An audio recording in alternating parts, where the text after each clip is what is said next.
വയനാട് പുനരധിവാസത്തിന് കേന്ദ്ര സർക്കാർ ആവശ്യമായ സഹായം നൽകുന്നില്ല എന്നതാണ് സംസ്ഥാന സർക്കാർ ആവർത്തിച്ചു പറയുന്നത്. ആ പരാതി ഉന്നയിക്കുന്ന സർക്കാരിന് ഇന്ന് ഹൈക്കോടതിയിൽ കൃത്യമായ കണക്കുകൾ നൽകാൻ കഴിഞ്ഞില്ല എന്നതാണ് വിരോധാഭാസം. ഇന്ന് SDRF ഫണ്ടിൽ എത്ര രൂപയുണ്ട് എന്ന ചോദ്യമാണ് കോടതി ആദ്യമായി ഉയർത്തിയത്. 677 കോടി രൂപ ഇപ്പോഴുണ്ട് എന്ന് സംസ്ഥാന സർക്കാരിന് വേണ്ടി ഹാജരായ അഭിഭാഷകനും ഫിനാൻഷ്യൽ ഓഫീസറും അറിയിച്ചു.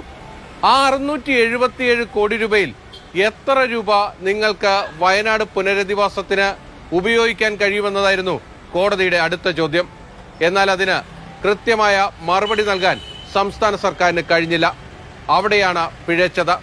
കാരണം കേന്ദ്ര സർക്കാർ ഈ ദുരന്തത്തിന് ശേഷം 2 ഗഡുക്കളായി 291 കോടി രൂപ സംസ്ഥാന സർക്കാരിന് കൈമാറിയിട്ടുണ്ട് എന്ന് കോടതിയെ അറിയിച്ചു.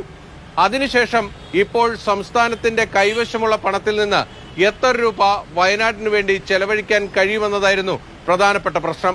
ഇതിന് 2 ദിവസത്തെ സമയമാണ് സർക്കാർ കോടതിയിൽ ആവശ്യപ്പെട്ടത്. അവിടെയാണ് കോടതിയുടെ കടുത്ത വിമർശനമുണ്ടായത്. നിങ്ങൾ ആരെയാണ് വിഡ്ഢികളാക്കാൻ നോക്കുന്നത്?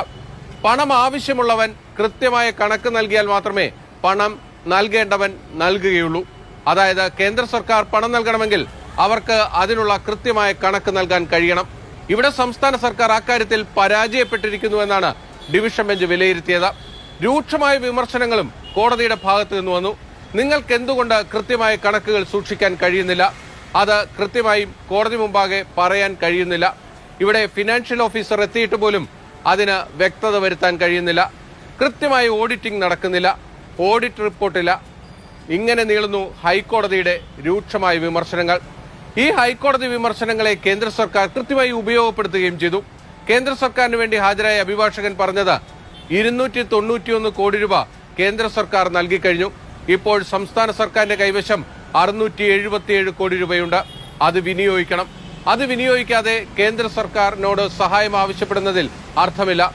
ഇനി അടുത്തയാഴ്ച കണക്കുമായി എത്തുമ്പോൾ സംസ്ഥാന സർക്കാരിന് എന്തു പറയാനുണ്ട് എന്നതിനെ ആശ്രയിച്ചിരിക്കും കേന്ദ്ര സർക്കാരിൽ നിന്നുള്ള കൂടുതൽ സഹായം ലഭിക്കുന്നതിലെ നടപടികൾ.